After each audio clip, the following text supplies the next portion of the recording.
Rekomendācijas pēc kataraktas operācijas, ko drīkst un ko nedrīkst darīt. Acu pārsējs ir jānoņem tiklīdz jūs esat atgriezušies mājās, un aci vairāk ciet līmēt nevajag un nedrīkst. Kā jūs noņemsiet acu pārsēju? Jūs sāksiet pilināt antibiotika pilienus, kas jums ir izrakstīti elektroniskā receptē. Pilinam 4 reizes dienā, 10 dienas. Ja jūs pilinat arī glaukomas pilienus, kurus jums nozīmēja jau pirms operācijas, jūs viņus arī turpinat pilināt. Pārsēju vairāk likt nevajag, bet ārā ejot ir jāliek saules brilles.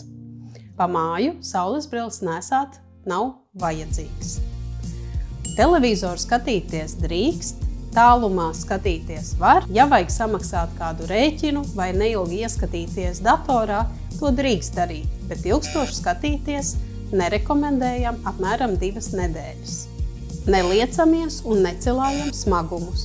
2 nedēļas līdz pat mēnesim pēc operācijas. Kontrole pie acu ārsta jums būs nozīmēta aptuveni pēc 10 dienām pēc operācijas. Paldies un tiksimies drīz!